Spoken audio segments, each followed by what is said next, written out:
ইতিপূর্বে আপনারা সকলেই জেনে গিয়েছেন যে মুশফিকুর রহিম রিটায়ার হয়েছে ওয়ানডে থেকে।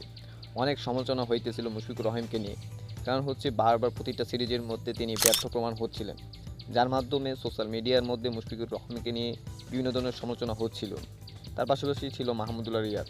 যদি মাহমুদুল্লাহ রিয়াদ এবং মুশফিকের দিকে আসেন, তাহলে অবশ্যই তাদের প্রশংসার দাবি করতে হবে অবশ্যই। কারণ হচ্ছে যদি মুশফিকুর রহিমের দিকে আসেন, তাহলে দেখবেন মুশফিকুর রহিম দীর্ঘ ১৯টা বছর বাংলাদেশকে খাদির কিনারা থেকে ভালো একটা পরিস্থিতির মধ্যে নিয়ে আসছেন, যার ফলে বাংলাদেশ এই পর্যন্ত আসতে পারছে। বাংলাদেশের পঞ্চপাণ্ডবের মধ্যে মুশফিকুর রহিম অন্যতম, যার কারণে মুশফিকুর রহিমকে ডিপেন্ডেবল নামে আখ্যায়িত করেছিল দর্শকরা। মুশফিকুর রহিমের এমন সিদ্ধান্তকে আসলে সাধুবাদ জানানো উচিত, কারণ হচ্ছে নতুন সময়ে নতুন সিজনে কিছুদিন পর 2027-এর বিশ্বকাপ শুরু হবে। তার আগে যুবকদের প্রস্তুত করতে হবে। মুশফিকুর রহিমের এমন সাহসিকতা প্রশংসা করতেই হবে। কিন্তু মুশফিকুর রহিম কোনো ম্যাচের মধ্যে অবসর নিতে পারত, এটা নিয়ে অনেকে সমালোচনা করতেছে যে মুশফিকুর রহিম ফেসবুকের মধ্যে কেন সে অভিষেক নিয়ে ফেললো।